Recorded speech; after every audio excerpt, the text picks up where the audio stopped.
La fiscalité des cryptos en France, c'est un vrai casse-tête pour des millions d'investisseurs. On a l'impression que naviguer dans les règles de l'administration fiscale, c'est mission impossible. Pourtant, c'est un enjeu majeur. Allez, on va essayer d'y voir clair une bonne fois pour toutes. On commence par la question, celle qui revient tout le temps et qui sème le doute chez tout le monde. À partir de quand, concrètement, est-ce qu'on est obligé de déclarer ? Et voilà le chiffre magique, 350 €. Il est au cœur de toutes les discussions, c'est le fameux seuil que tout le monde a en tête, mais en réalité, c'est aussi la source de la plupart des confusions et des erreurs qui peuvent coûter cher. Soyons clairs, mal interpréter ce chiffre, c'est tomber dans le piège le plus courant. Et c'est celui qui peut vous coûter le plus gros. Comprendre ce qu'il veut vraiment dire, c'est donc la toute première étape pour éviter les mauvaises surprises. Alors, voilà notre plan d'attaque pour démystifier tout ça. D'abord, on va briser le mythe des 305 €. Ensuite, on verra qu'il y a 2 déclarations à ne surtout pas confondre. Après, on identifiera ce qui déclenche vraiment l'impôt, comment on le calcule, et pour finir, on passera en revue les erreurs classiques à éviter. Allez, on commence par le plus gros morceau, cette fameuse règle des 305 €. C'est vraiment la base à maîtriser pour être tranquille. Bon, la règle officielle, elle est en fait très précise. L'exonération d'impôt ne s'applique que si la somme totale de vos ventes, ce qu'on appelle le prix de cession, est inférieure à 305 € sur toute l'année. Je le répète parce que c'est crucial, on parle bien du montant total vendu et pas du bénéfice réalisé. C'est toute la différence. Donc, pour résumer, ce qu'il faut absolument retenir, c'est ça. Si le total de vos ventes est sous les 350 €, pas d'impôt sur la plus-value. Par contre, dès que ça dépasse, même d'1 centime, chaque opération doit être déclarée et le bénéfice net est taxé. Et surtout, attention, ça ne dispense jamais, au grand jamais, de déclarer ses comptes détenus à l'étranger. Ça, c'est une autre histoire. Justement, passons maintenant à l'erreur que font quasiment tous les débutants. Confondre 2 obligations qui sont en fait complètement différentes. Ce tableau résume parfaitement la situation. D'un côté, il y a la déclaration des comptes qu'on a à l'étranger sur des plateformes comme Binance ou Kraken. Ça se fait avec le formulaire 3916-bis et c'est obligatoire dès le premier euro. De l'autre côté, on a la déclaration des plus-values avec le formulaire 2086. Ça concerne uniquement les ventes qui génèrent un impôt.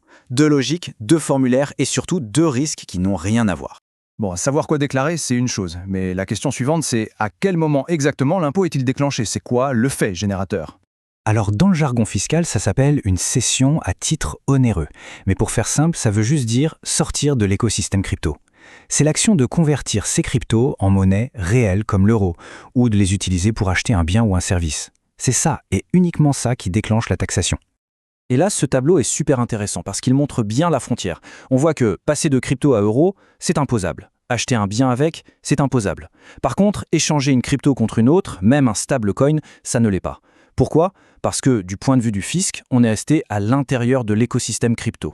Et ça nous amène à une stratégie assez maligne que beaucoup utilisent.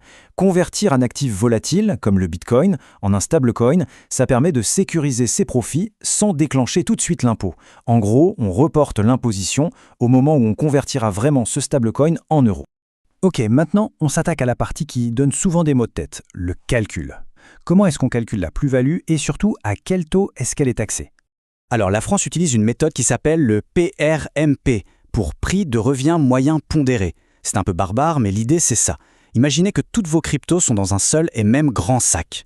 Quand on vend une partie, le calcul ne se fait pas sur l'actif qu'on vend, mais sur la valeur moyenne de tout le sac à ce moment précis. Et c'est ça qui rend le calcul si compliqué.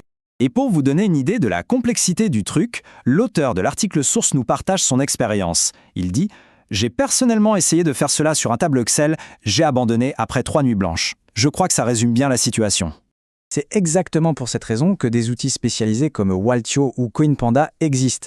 Ce n'est pas un luxe, c'est quasiment indispensable dès qu'on a plus que quelques transactions par an. C'est la seule façon d'avoir un calcul fiable sans y passer des nuits entières.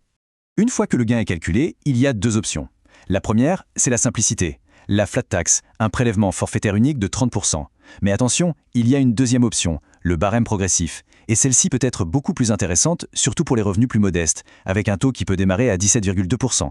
Ça vaut vraiment le coup de faire la simulation pour voir ce qui est le plus avantageux. Pour finir, passons rapidement en revue les erreurs les plus communes, les pièges classiques dans lesquels il ne faut pas tomber. Ce sont des leçons tirées du terrain. Voici les 4 grands classiques. Premier piège, oublier de déclarer les comptes mixtes comme Revolut ou PayPal qui permettent d'acheter de la crypto. Deuxième, négliger le cashback en crypto, ces petites sommes qui sont quand même considérées comme des acquisitions. Troisièmement, confondre un simple transfert entre ses propres portefeuilles avec une vente imposable. Et enfin, le cas complexe des fonds bloqués sur une plateforme en faillite comme FTX. Alors qu'est-ce qu'on retient de tout ça? En fait, la conclusion est assez simple. La transparence est devenue notre meilleur allié. Avec les nouvelles régulations européennes comme MiCA et DAC8, les plateformes d'échange vont bientôt transmettre automatiquement toutes les infos aux administrations fiscales. Autant dire que jouer à cache-cache avec le fisc, ça ne vaut tout simplement plus le coup. Une déclaration faite correctement, c'est s'offrir la tranquillité d'esprit et surtout la liberté de pouvoir utiliser ses gains en toute légalité. Et tout ça, ça nous laisse avec une dernière question pour le futur. Avec cette automatisation et cette transparence qui s'accélère, est-ce qu'on se dirige vers un monde où nos impôts sur les cryptos seront prélevés à la source, directement sur nos portefeuilles? L'avenir nous le dira.